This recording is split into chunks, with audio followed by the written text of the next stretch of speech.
Енді осы және өзге де жаңалықтар жайлы толығырақ. Украина, Белоруссия және Қазақстанды басып алу керек. Олар большевиктердің құрып кеткен өтірік мемлекеттері. Одақтас Ресейдің бір басылымында осындай үндеу жарияланды.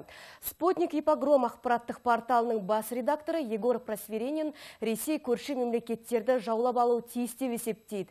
Бұл туралы ол өзінің мақаласында жариялаған болатын. Оның айтуынша демократиялық құқықтық мемлекетті құру үшін орыстардың ұлт ретінде сақталуын басты қағида ретінде қабылдау керек.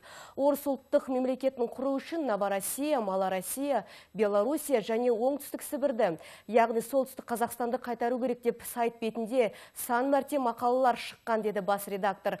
Мақалада ол осы мемлекеттердің аумағында миллиондаған орыстар тұратынын айтып, жасанды түрде большевиктердің құрған мемлекеттерінде қалған орыстардың уақыт келе ұлттық қасиетін жоғалтатынына алаңдайтын сөз қылады. Айта кететін жайт, Ресей Федерациясының қылмыстық кодексінде ашық түрде соғысқа шақырған адамдарды 5 жылға дейін бас бостандығынан айыру қарастырылған.